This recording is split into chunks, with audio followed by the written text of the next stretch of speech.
Agnès Mushengezi has turned her hairstyling skills into a lifeline.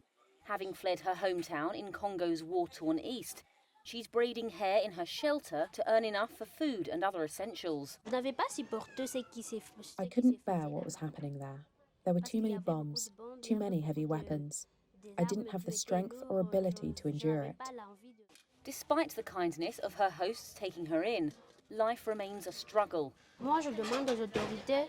I ask the authorities and those who are responsible to do everything possible to end the war in our territory, because there are people still there who are suffering, and even we who are here are struggling. We have nothing to do, nothing to eat. Our activities have stopped. That's why we want the war to stop, to end. Fighting between the Congolese army and Rwandan-backed M23 rebels in the east has killed thousands since early 2022, and Mushengezi is one of over 1 million people displaced by the conflict.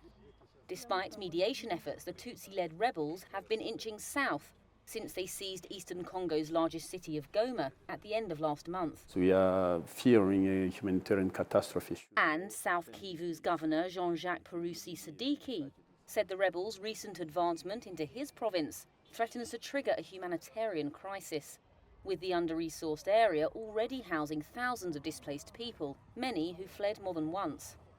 This dramatic escalation of a decade-old insurgency in East Congo has stoked fears of a broader regional war. Amidst this, the country is hugely impacted by US President Donald Trump's foreign aid suspension, according to Congo's UN coordinator, Bruno Lemarquis.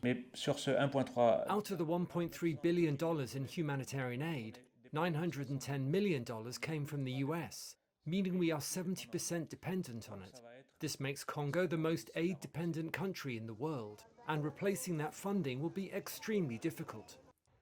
The rebels declared a ceasefire for humanitarian reasons at the start of February, but it rapidly crumbled.